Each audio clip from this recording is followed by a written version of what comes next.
नमस्कार दोस्तों। आज हम एक नया चतुष्क स्टार्ट करने वाले हैं, कल्पना चतुष्क, जो है हमारा चौथा चतुष्क।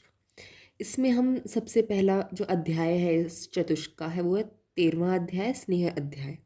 इसका वर्णन किस लिए किया गया है?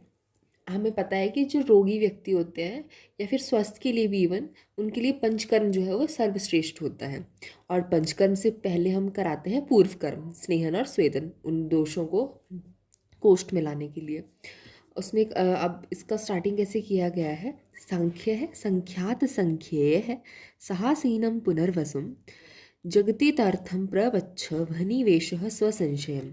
वहनिवेश यहाँ अग्निवेश के लिए यूज़ किया है वर्ड।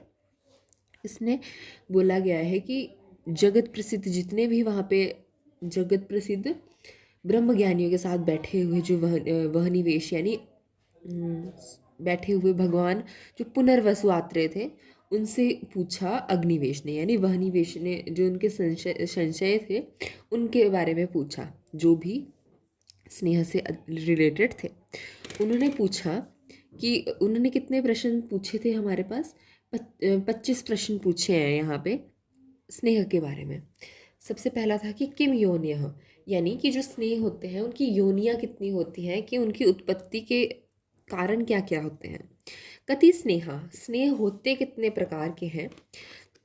के च स्नेह गुणा पृथक, जितने भी स्नेह होते हैं उनके पर्टिकुलर गुण क्या होते हैं। कालः कः, किस काल में कौन से स्नेह का पान करना है। अनुपान कः, यानी अनु अनु यानी पश्चात, जो हमारा स्नेह है उसके पश्चात कौन सा पान करना है।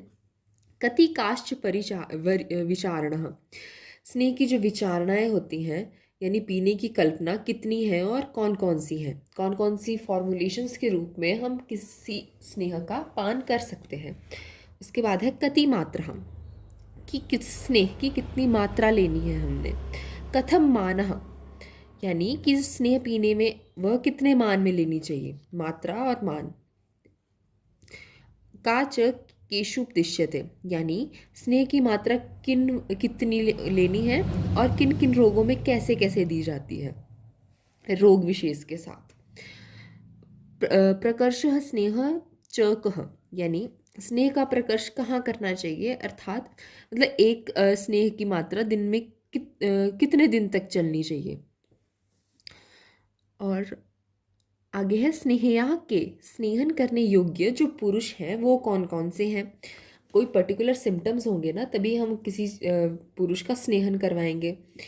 कि नच, और किन के लिए कॉन्ट्रा इंडिकेशन है उसकी। स्निग्ध लक्षण, अस्निग्ध लक्षण, यानी कि अगर हमने स्नेहन करा दिया इन सब पैरामीटर्स को देख के तो उसमें स्निग्ध हुआ है उसके क्या लक्षण हैं, और अस्निग्ध लक्षण, यानी अगर स्नेहन अच्छी तरीके से नहीं हुआ है तो उसके क्या लक्षण है, वो भी यहाँ पे एक्सप्लेन किया, मतलब पूछा है, ये क्वेश्चंस पूछे हैं।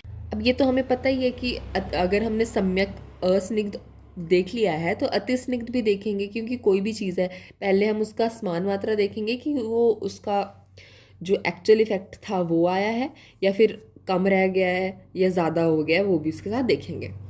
किम पानात प्रथमम, यानी स्नेह पीने से पूर्व क्या क्या करना चाहिए।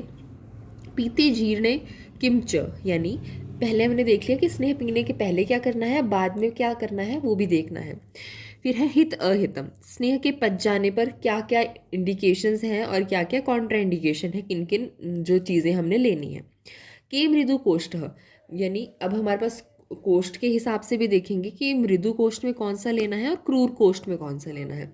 का व्यापदः, यानी अविधि से जो स्नेहपान किया हुआ है उसका उपद्रव क्या होगा, यानी कॉम्प्लिकेशंस क्या होंगी उसमें। सिद्ध्यश्च कहा, अविधि से स्नेह लेने पर जो उपद्रव होते हैं उनकी क्या चिकित्सा करनी है, उनकी सिद्धि कैसे करनी है, वो भी है इसमें। आगे है अच्छे संशोधने च एव स्नेहे का वृत्ति इष्यते, यानी कि संशमन और संशोधन के लिए अच्छपान, यानी जो सिर्फ स्नेह, उसके साथ कोई और फॉर्मुलेशन नहीं मिलाना है, कि सिर्फ स्नेह का पालन किया जाए तो उसमें कौन कौन सी व्यक्तियों का अवलंबन करना चाहिए, कौन कौन से उपाय लेने चाहिए, कि अगर हम एक ही स्नेह ले रहे हैं तो वो कैसे लेना है, वो सब।